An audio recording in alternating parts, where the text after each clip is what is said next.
Welcome to iPen Visions Podcast, interviews and conversations, where we bring authors, speakers, entrepreneurs, and those with a vision to our networking community and platform. Be our guest. Include your article, your ad, your promotions, and upcoming events in our quarterly magazine. We are proud to be a part of the Collective for Podcast, a virtual tour showcasing you and your business. Our podcast, the magazine, a virtual tour, all on one platform where networking, creativity, and visions meet. All you have to do is contact us at ipendesign@gmail.com. And tonight, welcome to the show.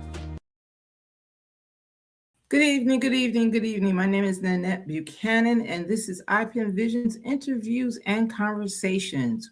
We're trying to build a community, y'all. We're trying to build a community of influencers, authors, people that do things that are not normally celebrated. We want to celebrate all entrepreneurs and what they do. And with that, we do it every Monday here at 6:30, and we'd like for you to tune in. And if you can't watch us live, because we are live, if you can't watch us live, please turn into our YouTube channel or on my Facebook channel for the replays. Now, tonight, usually about this time, I would invite my co-host to come to the stage and join me. However, she's not feeling well, so I ask you all to just wish her a prayer, send her a prayer, or wish her some good thoughts. Because sometimes when you're not feeling well, everything else is off kilter. So I'm quite sure she's resting and relaxing, but we want to make sure that she also has good support behind her. So send some good prayers, some good vibes to my girl, Felice Reeves. Now, without further ado, I am going to bring my guest on. I'm excited to talk to her about her journey and what she does and why she does it and all of that good stuff. But as you well know, first we bring our guest to the stage. Tonight we have guest Courtney Banks McLaughlin, and she's going to talk about all of the things that she does. So welcome to the stage, Courtney. How are you? Good evening.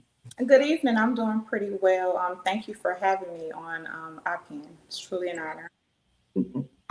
Listen, you're welcome anytime. We like people that progress, that move forward and go over the hills and go over the bumps and go over around the circle, and whichever way you got to go, make your journey a fantastic journey. So I'm going to ask you the question that I ask everyone when they come onto our show. Tell me, who is Courtney Banks McLaughlin? Okay, well, Courtney Banks McLaughlin is first a God-fearing woman. I'm a wife, a mother of 4 children. I grew up in Detroit, Michigan, went to school to get my master's degree, went to Arkansas Baptist College. So I've a little background in, education. I've moved to North Carolina, Fayetteville, which I started my home after college, and been in Fayetteville ever since then. Started my life in politics. So I became the first African-American female to represent District 8 as a city council member here in Fayetteville, North Carolina. So that's what I've been doing for the last several years. My family and I do a lot of community service here in the community. That's something that's always been a passion of mine. So that's what we've been doing here in North Carolina. Okay. And from that, I noticed that you didn't leave off your last beautiful thing, that you are now an author. Yes. That's why we're here today, right? Right. You didn't tell. And it's really funny because the thing about it is, I don't know about you, but I know about me. I always write. So when someone says, "Oh, you're an author," I'm like, "Yeah." It's not a big accolade, although it's something that we know we're honored to do and honored to share. And we went through the whole process of learning it and doing it and everything. So it is a big deal. But you left it out. It is absolutely a big deal. I guess it's just now hitting me because I am a newly author. A new author. Published a memoir called Silent Tears, The Unspoken Pain. I launched that last month. Okay, So well, I'm excited yeah, about that. welcome to the world. Welcome to it. Welcome to the author world. Yeah, welcome to the author world. It's a whole new world. It's a whole new thing. I think the surprise to a lot of people is what the journey is. You know what I mean? What the author's journey is. How do you get from what you're doing to being this entirely different entity that a lot of times doesn't connect to what you do? You know, a Yeah. lot of times there's no connection. So, what was your aha moment? Not so much when you got the book in hand, because that's overwhelming by itself, you know, that I got a published book. Yeah, that's an aha moment. But during the journey, what was your aha moment? So I would say the whole process has been a aha moment for me because I actually been sitting on this memoir for some time. You know, I always Mhm. thought, you know, people can put a book together, you know, it takes no time, but it was really a struggle because I put my all into this memoir. You know, Mhm. I sat back, reminisced on how I grew up and things that I've experienced in my life. So Mhm. it was an aha moment when it finally hit me and said, you know what, now it's time to push Go this ahead. memoir out. And to be honest with you, it wasn't even me, you know, it was family, friends, like, you know, it's time. And I Right. definitely Right. want to give a shout out to Dr. Anissa. She was very influential in helping me with my memoir, and you know, helped me with the edit. You know, just everything. She was very And great it's it's tool it's asset. amazing. It's amazing because I too know Dr. Anissa Short. When I got to Fayetteville, she was one of the first people that I met. And meeting her has been a joy, a Yes, simple joy, and being a part of the Chosen Pen family and yes. being a part of the group, and understanding too that although I don't publish or did not publish under them as of yet, my published work was accepted and Mm, sent with them as a representation of, you know, my work. So they're great. That's what we talk about when we talk about community networking. mhm. That's exactly what we're talking about. I help you, you help me, and intellectually we become a power source You absolutely because I right. don't, you know, I don't know everything you know, you don't know everything I know, but together we Mm. become a power source for someone else, you Yes, and know. I honestly say she was my accountability partner. Yes, yes, Okay, Courtney, if I need to yes, check in with you every Tuesday to make sure to that, make sure you know, you're on because target. right, Yeah. because with this memoir, you know, it was scary. You know, Hmm. it was really scary. It was emotional. And she held me accountable, like, okay, time is ticking, what we're waiting on, you know? And Right, I right. truly appreciate having somebody in my life, her along with others to just help inspire me. And just like you mentioned, that's what a community of women, that's what we need to be That's about. what we need to do. That's what, and I remember helping. I do the same thing that Anissa does. I help other authors as well. And I remember helping a young lady who, you know, she just kept saying that, you know, she had um, her therapist had suggested writing her book, and I told her, "Are you sure she didn't just suggest write a journal? Are Right. you sure? Are you sure now? Because there's some things that are going to hit you Mm. as you write it, and then it's going to hit you again as you see it in print, and then it's going to hit you again when others read it. Are you sure that this is what you want, you know, to do?" And she got halfway through and she was like, "I can't do the next part because I have to work my way through it." So Mm. I'm quite sure that as we go along tonight, some of the reveal that you'll have is, you know, a part of what the realities are. You Mhm. know, you have the realities in life that automatically make you say, "Am I doing this for me? Mhm. And what am I doing this for?" So what in writing that memoir, what was some of the realities you had to face?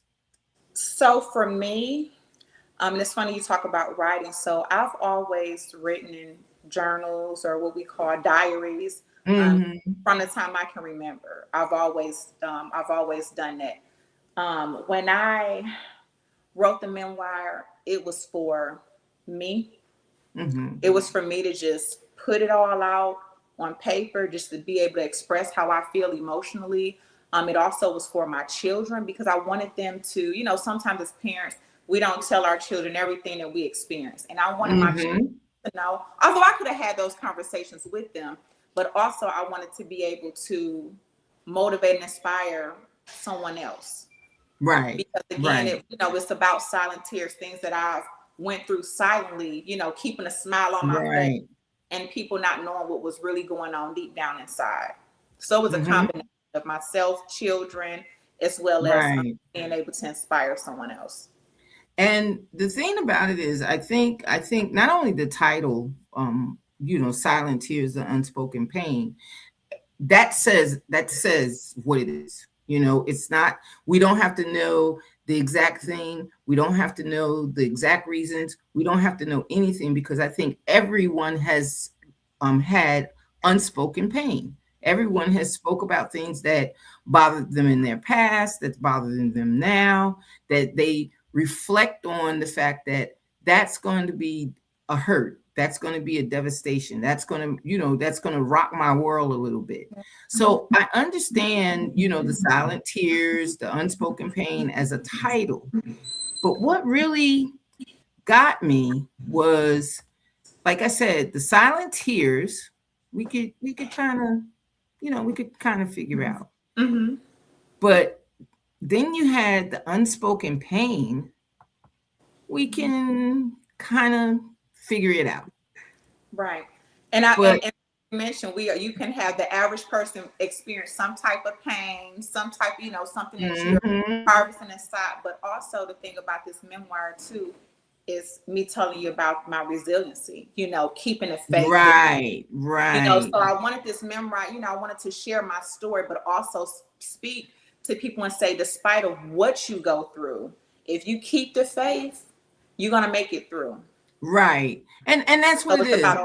Being able to overcome whatever it is, being able to go through the pain. And sometimes we, especially as women, we hold in a lot of what hurts us. We don't express it. We hold it in. We stand up and we say, you know what? Okay. And sometimes in that we accept it for so long that we just, you don't pay much attention to it. But then my question slowly becomes, why write it? To be able to, so people can relate and understand, like, just like you mentioned, as women, we feel like that's our responsibility to hold things in, to just walk around with a cape on, trying to save everybody. But I wanted to write this, and the reason I wrote this is to be able, like I mentioned, to inspire people to say, like, it's not okay to hold things in. It's okay to express how you feel when someone is going through something. Also, too, family and friends, how to show up for them. Because sometimes just walk around smiling, he, and be like, hey, girl, you okay? Yeah, I'm fine. And deep inside, you like, I'm about 2 seconds from just breaking down, falling apart. And so it's for also people to see and be able to know when someone you're coming in contact all the time with, family and friends, to know when they are at their breaking point. So it's kind of like a balance where, as females and men too, just as people in general, we have to be able to express how we feel, and when we need help, ask for it.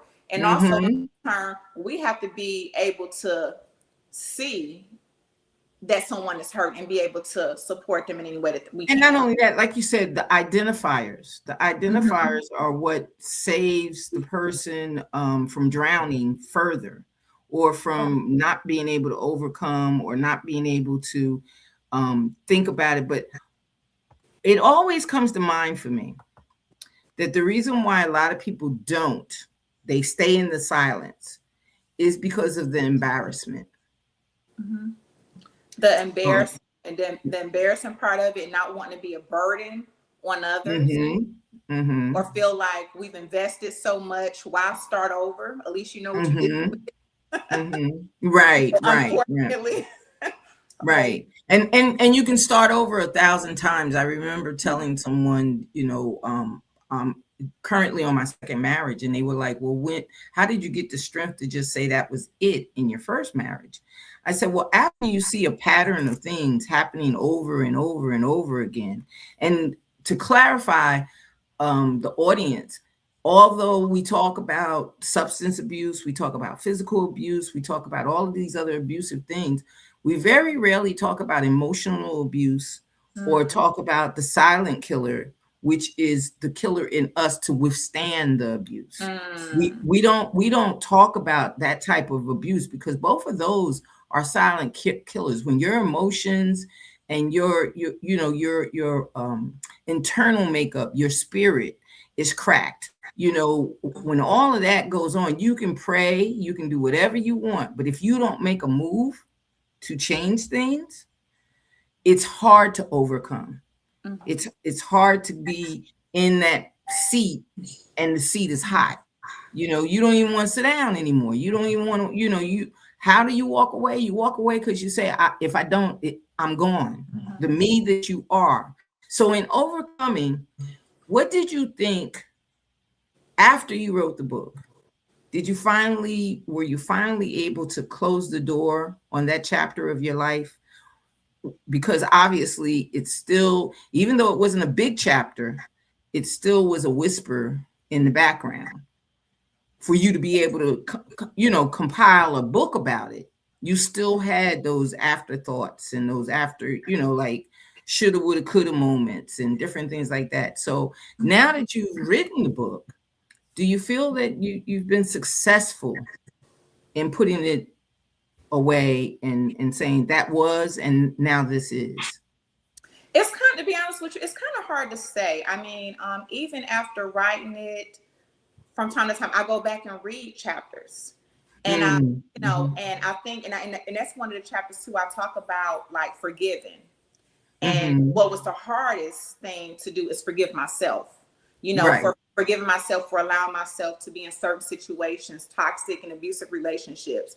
I talk about me losing my daughter at the age of 15, 4 years ago, blaming myself, like, what did I do wrong as a mother? If I feel like, I kept my daughter in church and the rest of my children, we did the best that we can do raising them. So I had to, soul search within myself and to say, Courtney, you did the very best that you could. Forgive yourself, have grace on yourself. So for the memoir, again, it's been,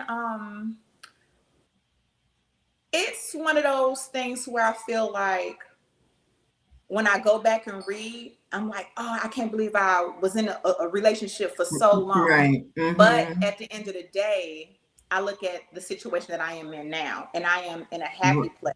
Despite grief of losing my daughter, I'm still in a happy place. I'm still thankful and blessed that I'm in the right frame of mind. Because I mean, we see so many people lose it, after losing a loved one. So I'm still thankful. And when I talk about relationships, I may have been in a relationship for a long period of time, but guess what? I'm no longer in a relationship, So, right. Although it took time, I'm still happy that I sat alone for, for a year or so, and focused on myself, my mental stage, and I opened up my heart again and found love again, and been with my husband for 17 years now. And that's a blessing. That's a blessing. And I'm offering my condolences about your daughter, because losing a child is no easy feat by itself, and then to lose a child under circumstances that you could not control is an entirely different thing.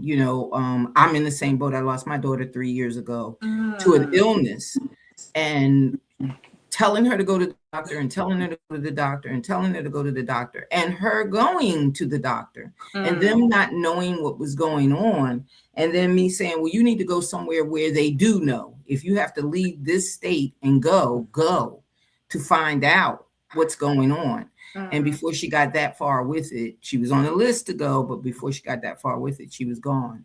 But that's what I was going to say. Overcoming is not only a mental thing where you can, like you say, journal, You can write out what the problem is, but you still have to live through it. It's the same as grief. Even though we've gone through the service, as mothers, we've lost, a part of our being more so than anybody else's. So we go through the grief of the separation. It's like almost, now you don't have them where you always carried them. Now it's a total separation because they're gone. And then it's not like the burial where you cover it up, or it is like the burial. You cover it, but it's still there. It's always going to be there. So that hurt that you get in domestic violence situations, that you get in emotional controlled situations, it seems like the grief always revisits you. The grief, yeah. Unexpectedly. Right. The grief Like, always. not today, not right now. Right. It always revisits you. And Yeah. I'm trying to deal with that with what all of them, you might as well say, are grown. Her youngest is now going to be a sophomore in college. But the thing about it is, going through it with them, I think I realized that right there is something that needs to be a part of mental awareness as well. Because when you have grief, regardless if it's from you stepping away from a job or you stepping away from something, the change that you have to go through means you have to purge what you went through. Yeah. You have to get rid of what you went through in order to start again and go again. And like you said, I'm so glad that you mentioned the time that you took to sit down and say, well, wait a minute, let me just get me together. Let me just focus on me.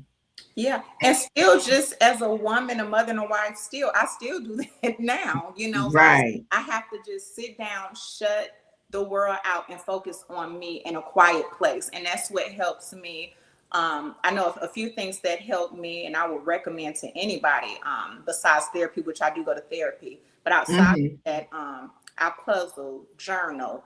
I'm an outdoor person. I didn't tap into nature. So every chance I get, I'm outdoors, just soaking up Right. that fresh air. So that has really helped me out a whole lot. And just being able to open up and express how I feel, because it's better to get things off your chest versus holding it in, because you start looking like how you feel. Yeah. And what's that saying? I don't look like what I've been through. I could remember at some point saying, look, I look like what I've been through. I have to change what I look like, because it's just, you want to carry that smile, you want to carry that friendly atmosphere with you, like tap it on your shoulder and say, okay, hit a button, you want to. But when you put that pen in your hand to write and compile what you needed to compile, those days of I don't look like what I've been through, where were they? Because you're going back through it again now. So how did you tuck it away? I guess my question is about the strength that you had to continue on. Well, I had to, in both situations, from domestic, being a domestic violence relationship, and grief of my daughter. Like we talked about earlier, being that woman, just trying to be strong, trying to be strong for the husband, trying to be strong for the children, because not only I'm experiencing grief, they are too. Right. So trying to be strong, for them as well as, for myself. So that's, it's one of those, just every day, you just don't know what you're gonna, expect. Matter of fact, I just got the shower not too long ago, and my daughters just came in the back, just busting in the back, and I'm like, well, good golly, can I have my own privacy? Ran up to me and just gave me a big hug and was like, Mommy, we love you. And so just unexpectedly, so things like that keeps me going. My children keeps me going. My husband keeps me going. My community, family, friends, they keep me going. And I try to look at things and, both ways, like, okay, yes, I lost my daughter. I hate that. I wouldn't wish that on nobody. Right. Nobody. but at the same time, I also look like I don't think anybody could, and I mean, you experienced it too, but I don't think the average woman could deal with losing a child, you know? And, And and not only that, it's just the point of I think for me, it was the point of I am not the type of person that sits on the woe is me. I'm just not that. That's just not sit well with me. yeah, I am, like you said, I am the person that looks for the inspiration, that looks for the overcome, that looks for the moving forward. Because at a certain point in your life, the realities, as I said earlier, the reality of life is that you got to live it. that's right. And for me too, I look at it more like God used me, you know, for a testimony to help, To help help somebody others. to go through that. Like God have to use some people. You And I'm have to like, do God, something. I don't Hmm. understand why, but God chose to Right. share that story, and to help motivate and inspire other people that may be experiencing that. And to me, more than anything, this again, I'm always saying, despite anything, me still keeping the faith, me still believing in God, me still trusting God. So to me, that outweighs Hmm.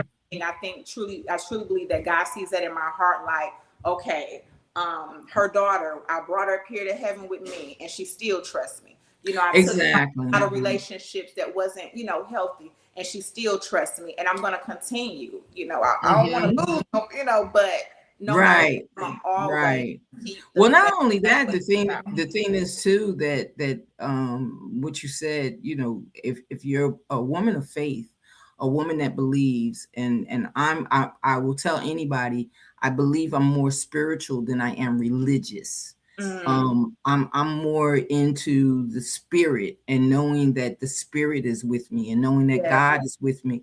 And I just don't believe that I have to identify in certain religion to have that spirit. I just believe that it's there. And like you said, the part that always stands out for me during the time of everything that I've been through has always been God's will be done.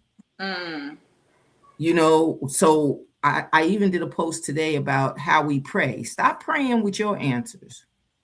mm, Stop praying with your solution to your problem.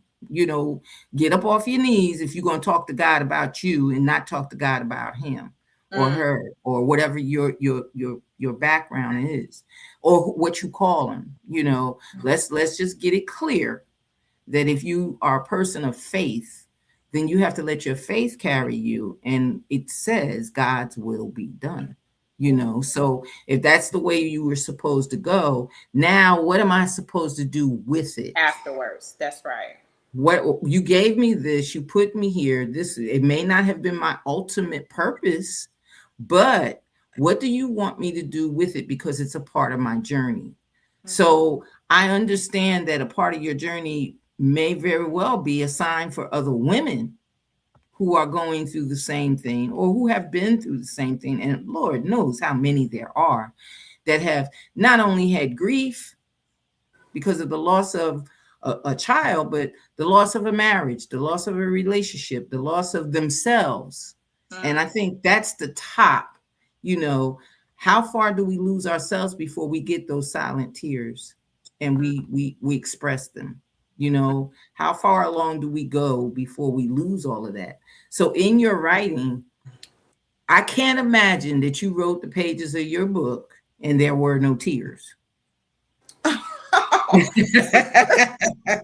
I cannot I imagine. kept, I I, kept, I can't no, these tears imagine. were not silent. Yes, I But cannot. I made sure I had plenty of Kleenex around. I Mhm, mean, mhm. even each week when I Zoom with Dr. It's I'm like, okay, she like, go right on ahead. Because you, for me, again, it was me questioning myself. Courtney, you Mhm, really went through this? You mhm, allowed yourself to go through this? mhm, But you're still here, mhm. and even my sister had a wedding a couple of weeks ago, and my book was already, the memoirs already out. So I'm like, oh Lord, looking at, Right, family, right, right, right. but because, and the reason I said it, because those were silent tears where people thought that I was okay and I Did was. not know. You Did know, not know. so you have family and friends wondering like, hey, we were here. Why didn't Why you don't I know? why didn't you tell us? You know, like we would have been there for you. And And not only that, those that may have seen it, and I've experienced this dealing with people that have gone through suicide and gone through dysfunctional lifestyles. Um, they take it that sometimes the people can see it, so they try their best to hide it. And then Mhm. sometimes you have people that see it that don't say anything to you because they don't want to expose you. They Yeah. don't want to say anything. So they have silent tears as well, Hmm. for you. They sit in silence and watch you go through what you go through for fear that if they say something to you, you may turn them away. And I Hmm. think one of the messages that we have to explain to a lot of people in those circumstances is not everyone that's coming to you is trying to bury you. We're not trying to bury you with your faults or bury you with your shortcomings or bury you with your choices. But we're there to be the arms that can lift you, the shoulder you can cry on. We understand more because we've been through it, that type thing. And until you let go, and as they say, let God, you really are sitting in a pool of mess that you don't even realize you're in. And when a person like you writes a memoir about them, it's almost like they look in the mirror and they can see themselves. Hmm. They can honestly look at it and say, well, if she did it, then I did it. And is that a message that you're trying to put out to other women? No, well, it's more about, again, for me, like I mentioned earlier, like I put it out for me. Mm-hmm. Because again, I always held stuff in. I'm like, no, I'm gonna just push it out there. It was more of me just kind of stepping out and just Mm-hmm. letting the world have it. Something I Mm-hmm. do for, myself. It was for me to prove to myself that stop holding stuff in and let it out. Mm-hmm. So Mm-hmm. for my, for family, and even, I have, I'm the oldest in our generation of my cousins, and I had them call me like, Courtney, like, I went through something similar to that. So Right. I'm like, well, I didn't know that. So now I'm like, look, we might need to call a family meeting and figure Right. stuff out. Like, Right. what are you going through? How can we help? How can I be supportive? Because again, it's like we're embarrassed. Like Exactly. you're embarrassed. You're embarrassed about a lot of situations, embarrassed of yourself because it's like, how did I allow myself to get in Get a caught up in situation? this. Exactly. And not only that, how our elders were. I'm quite sure I'm a little bit older than you, but I know you were raised in that type home because Black families are raised in that type home when they, had raising going on and not negotiating going on. You kind of got into situations where your parents would keep all of that silent, even if they were going through it. You didn't know that your mother was going through the same thing, or that auntie had went through the same Mhm. thing, or that somebody that they talked to, Miss So and So, was going through the same. You never knew what their backgrounds were. you Mhm. know And I um was gonna say, and sometimes even knowing that they went through that and you witnessed never similar spoke things, on it. but right, and they never. It was like it was just okay. So then later on, you get Hmm. in a relationship thinking it's healthy because you witnessed things, and it's like, no, this is not healthy, and you don't realize Hmm. it till you start looking around you like, no, this is not how love's supposed to look. I should not Exactly. feel I'm this glad kind. you said that because I could remember, like I said, no domestic violence or anything, but I could remember questioning my separation from my first husband. I constantly, spoke out to myself, like, is this going to be right? Is this going to be the way? Is this and is this that? And one of the questions was simply, would God have you have this type of marriage with the vows that you took? Mm, Would God have you be in this type of relationship with the relationship that you have with God? mhm, So sometimes we have to reflect back on, for the lack of better terms, the readings. So even though your book may not be a Bible, it's a guide for someone to recognize that no, you're not supposed to be do what Courtney did, you know, but sooner. right, When you see that red flag, take off running. Yeah. You know, do because now you've got an example of what went on and how long it took. You don't have to take that long. You don't have to do that. You don't have to be in unspoken pain. You now can recognize the pain because you read it. You've seen it. You know, there's things that you can. There's flags that are out there. Don't ignore the stop signs. Don't you know? Stop being naive and feeling like a failure, because I know in my previous relationship, it was sometimes where I packed up my babies and I left. I thought I was leaving, came right back. Right. Came right back, left, came right back. So by that time, it's like, well, now my friends don't believe me. The people that I trust don't believe me because they're allowing me to come into their home, and then I turn around and go back. And go right back. Now they don't want no part of it.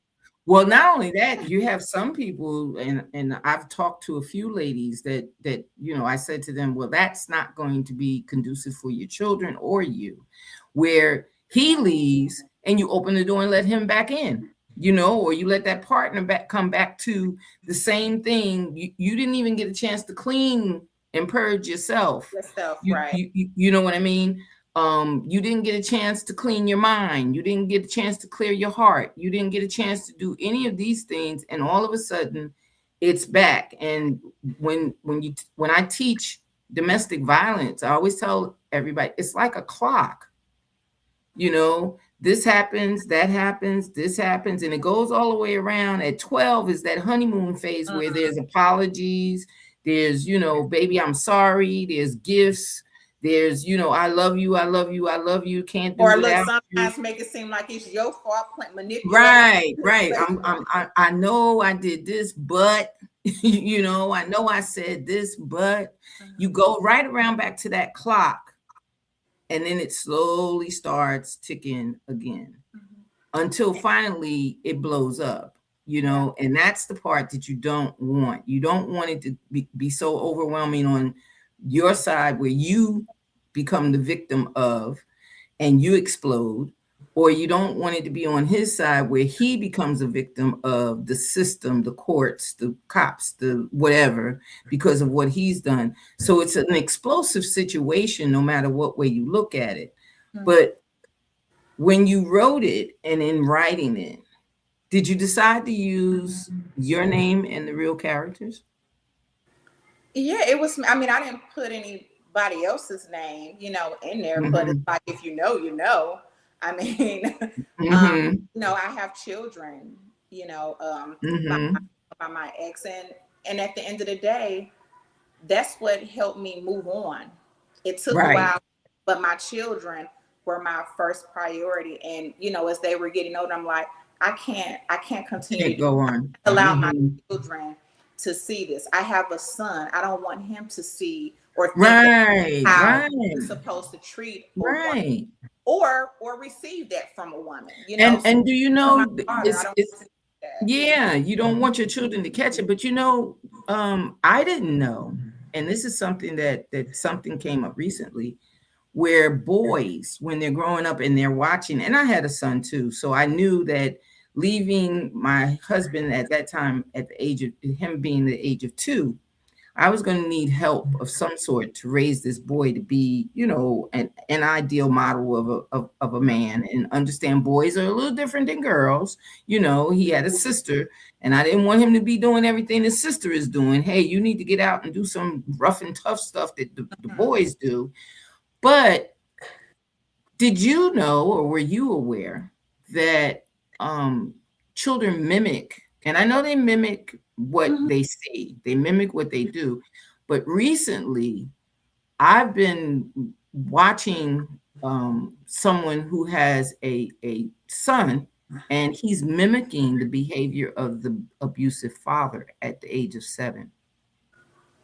He's abusing his sister And every now and then the mother, but he's really, really, really mean and nasty to the sister. Yeah, it's almost like you're a product of your environment, you know. Hmm. I Sometimes really, get I out of really didn't believe that it hit them I could see at a that age. teenage boy Yes. seeing it, but at set, like it's like, oh my gosh, he's saying those things, Absolutely. and you've heard those things from adults. So he's picking it up. Of course, they pick up what they see, Mhm. but I really, really, really didn't expect it to be as deep as it is for that particular family. Yeah. To have that problem going on. Yeah. When my son, when I left, my son was 4 years old and my daughter was 2. So I was Hmm. struggling as a single mother, relocating from another state, Hmm. starting completely over. And as I'm Hmm. trying to figure things out, because I went from being married to now I got to figure things out alone. Hmm. And I remember when my husband, we started dating, it took a while before I allowed him to come around my children because I was still trying to figure things out. And I remember my son saying, Mommy, why every time you guys see each other, y'all always smiling and laughing? And it's Mm. like, wow, the fact that he picked that up, to finally see his mom Mhm. in a good place, and for him to even ask the question like that was Mhm. normal, that let me know that the environment Mhm. definitely changed, and Right. that he saw that this is the way I should be treated. Right. So Right. yeah, kids pick that up Yeah, they pick it up. They at a pick it up young age. quickly. Yeah, And it yeah. and he kind of, that children know who they can be around and do certain things and who they can't be around and do certain things. And it was noticeable that Mhm. the problem that he was having with the sister was not just sibling squabbles. It was literally him trying to take Always. over Mhm. the older sister, even though she's 4 or 5 years older than him. Yeah. His thing was, no, I'm the male. And this is how So, the act. and Well, this is that's how, how. Yeah, right, yeah, right, yeah. And almost literally saying, that's hey, why you got to be hey, careful. yeah, you do, How you you do, doing because around. yeah, yeah. Because And the reality is you're left shattered. You're left shattered to the point of how do you pick up the pieces to put back you? How do Yeah, you how do you do that? mhm. So Yeah. you're caught in it. And then what about the people that kind of knew it but did not say anything to you? Have they come back and said to you, I'm so sorry that I couldn't or I didn't speak out? Well, in my situation, my parents sent me off to college, so Hmm. I was away from home, and at the Okay. same time, I didn't want to go back home. I moved, Right, away. right. Like I do not want to go back home. I'm free. I want to stay where I'm Hmm. currently staying. So it was more just conversations over the phone, but it was more so I connected more with my friends that were there, having those conversations with them. But the thing that is just like mind boggling is that I remember having conversations with friends and them Hmm. saying, "You leaving them?" I'm like, "Yeah." All my guys cheat. Well, you're not walking around with a black eye, so Wow. you're not walking around with a black eye or a busted lip. Like Oh, abuse is abuse. wow. I mean, Like I'm supposed to like have one? yeah, I Yeah. mean, yeah, like should he have hit me harder? I mean, it was, people Hmm. and we were, young. I was in college, so some of them young girls may hadn't even experienced abuse, or I think sometimes people only look at abuse like you said. It's you can experience it emotional abuse. So they were maybe thinking like I had to be walking around with a broken arm, broken rib, Hmm. but it to be Hmm. considered an abuse, Hmm. you know. Hmm. So yeah, I don't communicate with people back there in that state. I've started Right. a whole new chapter of life, matured, had more children after that. So I'm in a different A place. different place. Yeah, Right, but they right. were, again, we were, young, so we didn't know no better.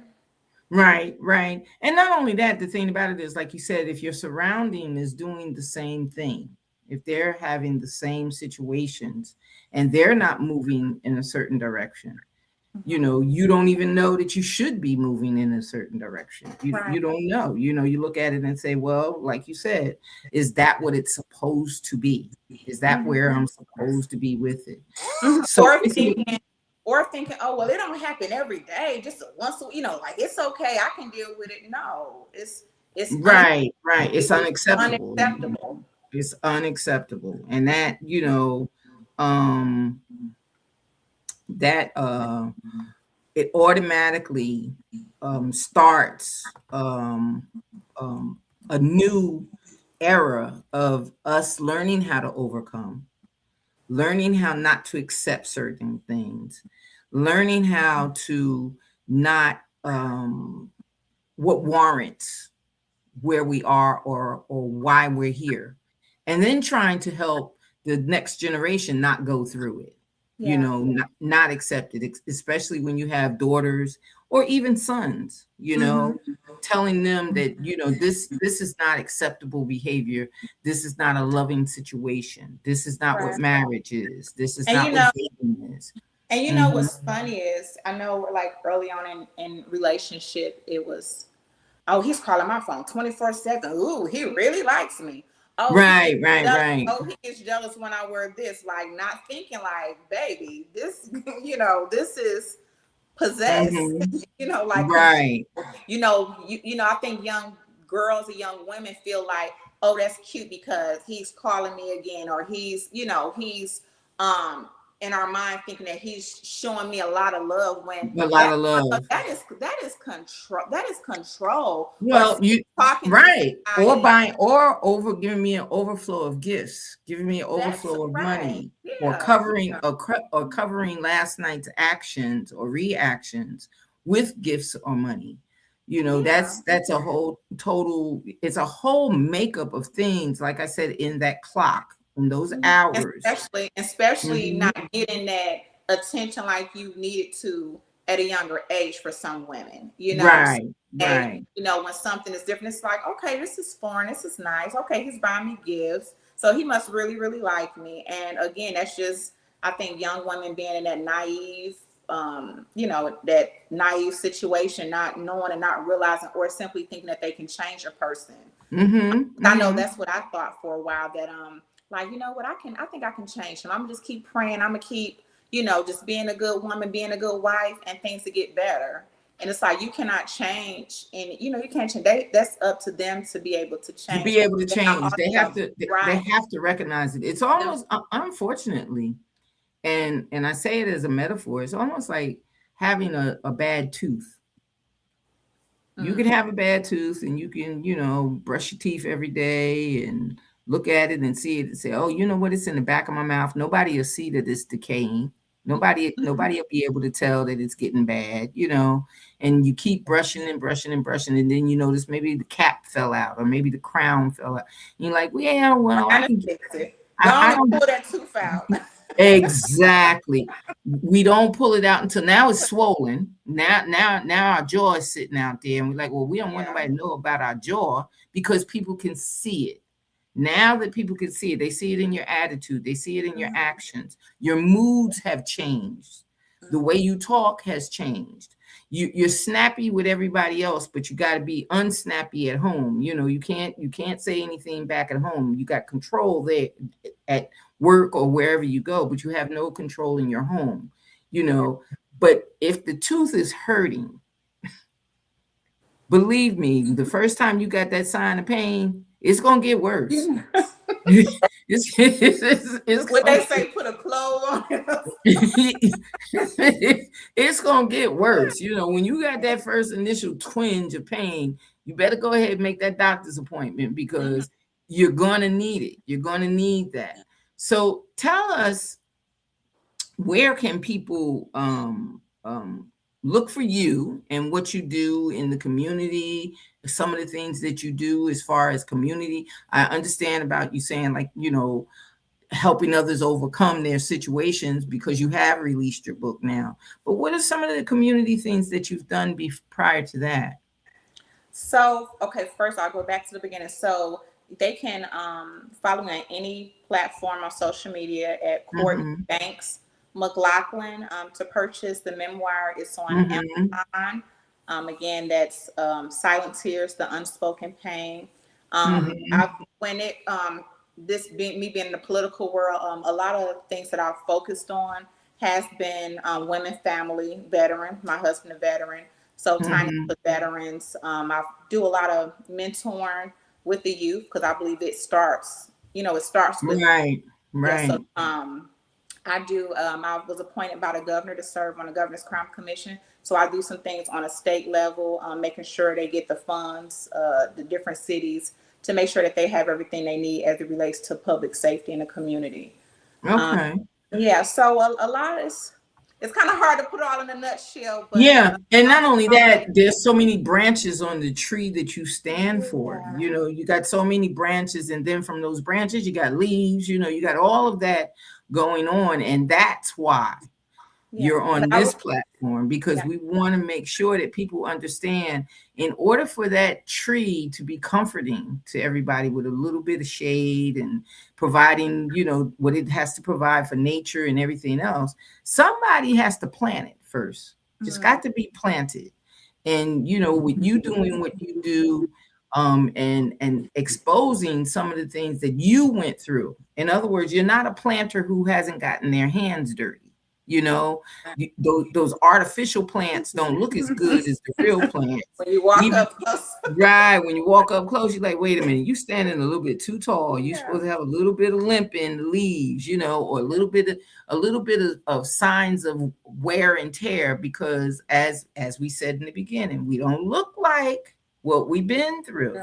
You're supposed to go a little bit more. Yeah, and I was going to say that also in the memoir, it talks about my political career, being, making history as far as being a, first female in my district, and just also too, when we came in 2019, we were the first time it was like majority Black women on city council. So I kind of, tell a story of how I transitioned to some of the things that I've experience as being a female, let alone a Black female in a political world, and being a mother, trying to balance the two, and really trying to inspire other women. Like, don't, just because you have children, do not allow that to stop you to doing the things that you want to do. Even though you experience grief or whatever, do not allow that to stop you, to hold you.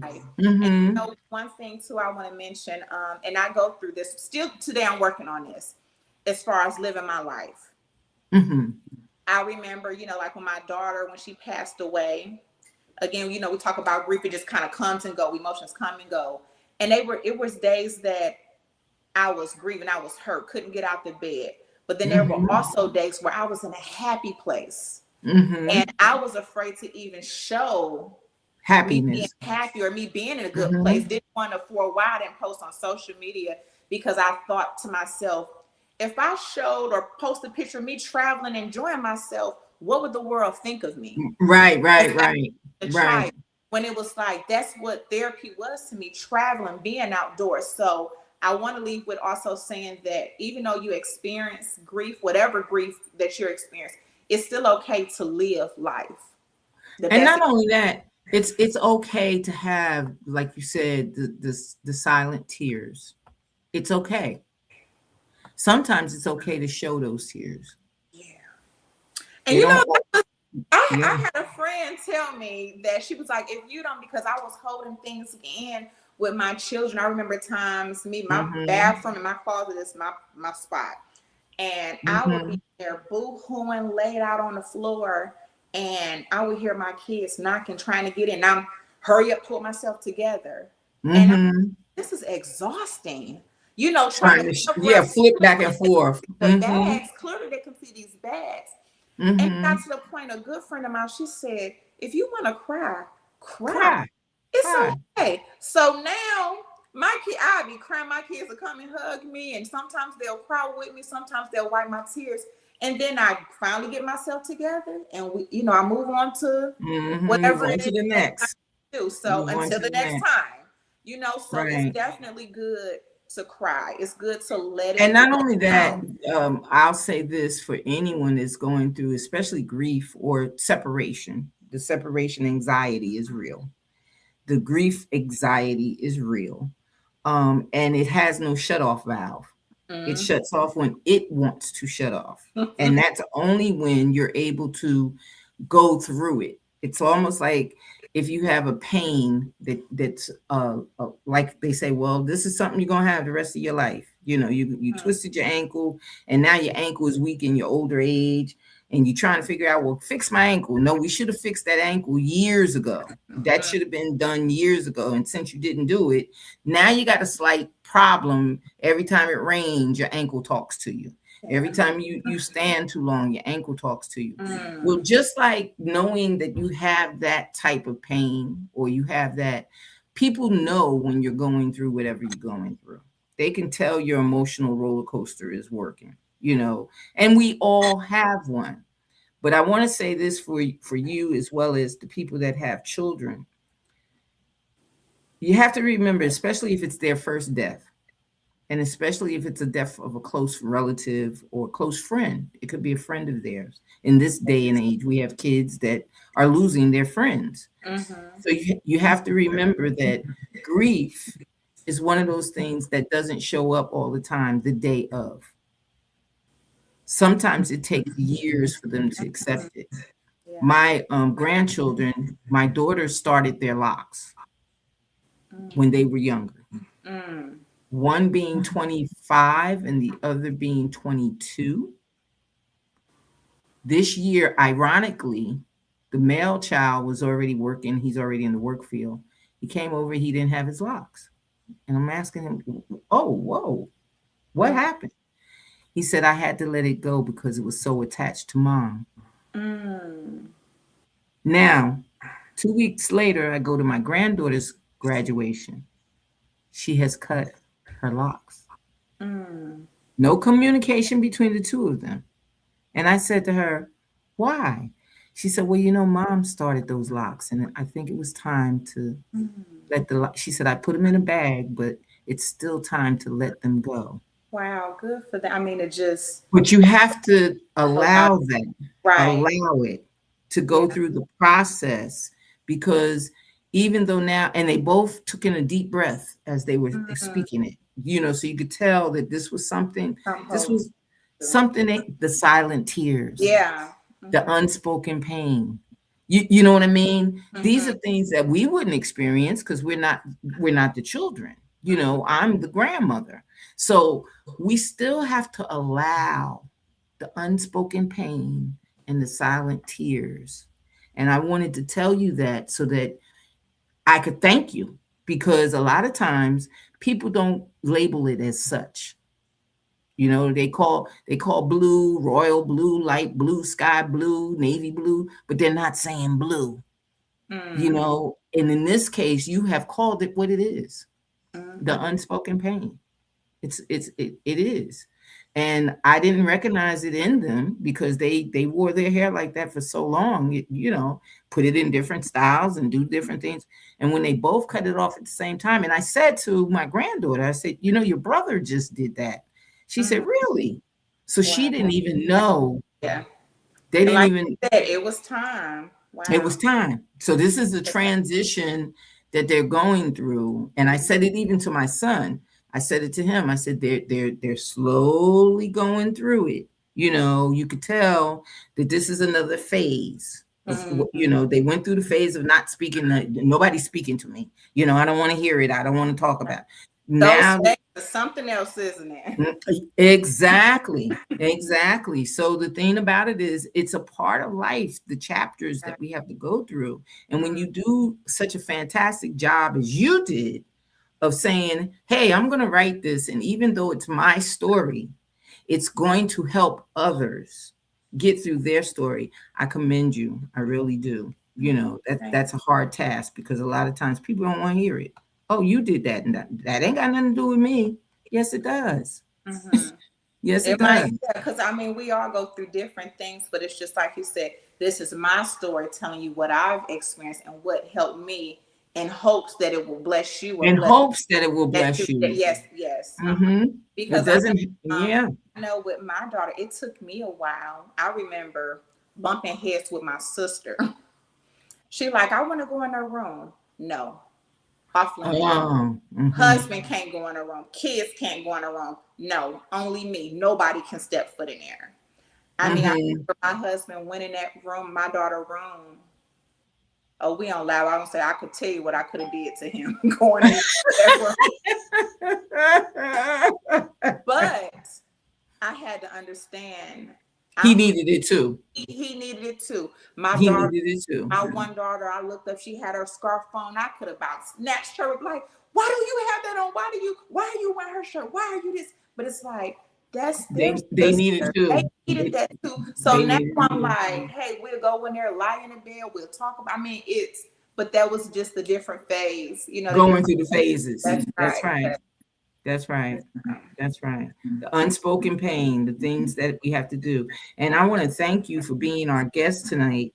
I think that this is inspirational. Like you've hit the nail on the head, right on top of the sign we need to hang, which is silent tears are through the unspoken pain. And people need to get this book. Go on Amazon.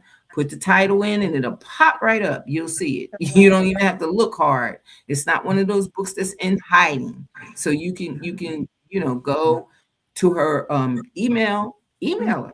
Let her know that you want a copy, or let her know that you want her to come and speak at one of your groups or something that's going on, because the more we spread the word, the more people we help, get through whatever they have to get through. And sometimes the hump is higher for some than it is for others. So I want to commend you on that. But usually Felice has a last question for our guests. And being that she's not here, I'm honored to ask that question. With all that you do with the community and through the state groups that you work with and the organizations that you've developed and transformed, and within your own transformation and going through the ups and downs and writing the book that you have, what does Courtney Banks McLaughlin do to fill her cup when you've already poured out so much to others? For me, a couple of things. I sit in a quiet place, meditate. I'm outdoors every day, every chance I can get. I make sure I get some sun, because to me it gives me energy. So those, and besides praying, that's really it. That's really it. I have to sometimes sit with myself, quiet, let my thoughts process, tune out the world, and that's what kind of gets me, get me back to where I need to be. And I think that tuning out the world is key to a lot of people. Right, but I was going to also say too, and like, I love people, like being able to inspire and motivate other people. That gives me joy, because I feel like I'm not here on this earth just to be here. I have a calling. Not quite sure what it is. I'm still continue to praying and asking God for signs and confirmations, but it really gives me joy just blessing and helping other people. Well, I want to thank you for helping and blessing other people, because you've blessed us with your presence here. And I'm sure you've blessed the audience. Those of you that are listening live, we had a couple of people that came in and just said hello and sat quietly. And we also have an audience that comes on YouTube. So we want to thank everybody for taking the time to listen, taking the time to hear the story and understand the story behind the book, the reasons behind the book. And again, that's silent tears, the unspoken pain. And I want to thank you. Thank you for a good evening. Thank you for a good show. Have a good night. Thank you for the opportunity.